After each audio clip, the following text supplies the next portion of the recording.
दूर बादल गरजते हैं, मयूर नाचना शुरू कर देता है। मयूर का पंख मस्ती की सूचना देता है। आज आदमी के होठों पर ना तो बांसुरी है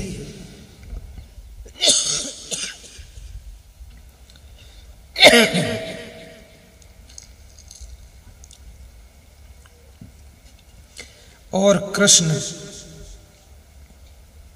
हंसते बहुत है। हंसने से आपका हार्ट स्ट्रांग रहता है, कोलेस्ट्रॉल नहीं जमा होता है, इंसुलिन ग्रंथि एक्टिवेट होती है और बॉडी के अंदर एंडोर्फिन्स केमिकल बनता है जो रोगों से लड़ने की सामर्थ्य पैदा करता है। इसलिए मैं निवेदन करूंगा, कभी कभी अपने घर में अकारण हंस लिया करो और पति पत्नी दोनों बैठकर हंस लिया करो। गैर लोगों के साथ में हंसना आसान है, लेकिन अपने लोगों के साथ में हंसना कठिन है। जब अपनों के साथ में आपको ठहाका मारकर हंसी आएगी तो गारंटी के साथ चिंता विदा हो जाएगी। बहुत आनंद आएगा। और हर स्त्री का कर्तव्य है कि अपने पति को थोड़ा हंसाया करे, लेकिन ज्यादातर पत्नियां तो टेंशन का इंजेक्शन देती है। अपने पति को हंसाओ, हंसाना पड़ता है। मैं जब आश्रम जाता हूं तो अपने गुरु को हंसाता हूं, संचालक साहब को हंसाता हूं, बात बात में हंसा देता हूं। मेरे गुरु बहुत कम हंसते हैं, लेकिन मैं उनको ऐसी बात घुमा कर कहता हूं कि कभी कभी वो मुंह में कपड़ा लगा के हंसते हैं मर्यादा से और उनको अपने हाथों से जब जाता हूं तो कुछ नाश्ता खिलाता हूं। वही मुझसे कहते तुम खा लो, मैंने कहा नहीं आप खाइए। तो वे ले लेते हैं कटोरी में, बड़े मर्यादित हैं, रख लेते, कहते तुम चले जाओ बाद को खा लूंगा, लेकिन हंसाता हूं। और दूसरों को खुश रखने वाला व्यक्ति स्वयं खुशियों में डूबा रहता है। दूसरों को टेंशन देने वाला व्यक्ति कभी चिंता मुक्त नहीं हो सकता है। इसलिए अपने अपने पतियों को बहुत खुश रखना, क्योंकि बाहर का बड़ा संघर्ष इनके पास रहता है। घर में आकर के इनकी चिंताएं दूर हो जाएं और इनके चेहरे पर मुस्कान ला दो, उसी का नाम धर्म पत्नी होता है।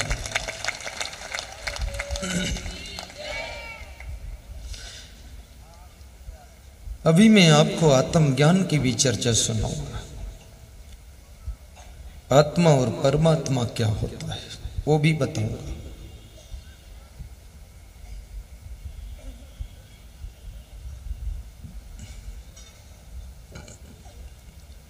अपने घर में थोड़े से फूल के पौधे भी लगाइए। सवेरे सवेरे उन पौधों में अपने हाथों से पानी भी डालिए, उन गमलों की घास भी निकालिए, थोड़ा अंगुलियों में मिट्टी को टच होने दीजिए और उन खिले हुए गुलाब के फूलों को खुली आंखों से देखिए। और वेद ऋषियों ने 10,000 वर्ष पहले एक ज्ञान की बात कहा था, बहुत अच्छी बात। क्या कहा था कि देखने के समय केवल देखिए और सुनने के समय सिर्फ सुनिए और खाने के समय सिर्फ खाइए और सोने के समय सिर्फ सोइए और बात करने के समय सिर्फ बात कीजिए और प्रवचन के समय सिर्फ प्रवचन कीजिए। इधर उधर चित्त को विचलित मत कीजिए। गुलाब के फूल के खिले हुए सौंदर्य का आनंद लीजिए और अपने घर में सामान को भी सजा धजा कर रखिए, उल्लुल जुल्लुल मत डालिए। कोई काम ना हो तो अपने घर के सामान की सेटिंग करते रहो, झाड़ते पोंछते रहो। और भोजन बनाओ तो इतने चाव से, भाव से, इतना स्वादिष्ट बनाओ कि होटल का स्वाद भी तुम्हारे सामने फेल हो जाए। जो स्त्रियां बुद्धिमान होती हैं वो इतना स्वादिष्ट भोजन बनाती हैं, इतना शुद्ध बनाती हैं, इतनी कोमल अंगुलियों से परोसती है कि उनका पति कभी होटल की ओर मुड़ के देखना नहीं चाहता है, टोटल घर में ही ध्यान रहता है।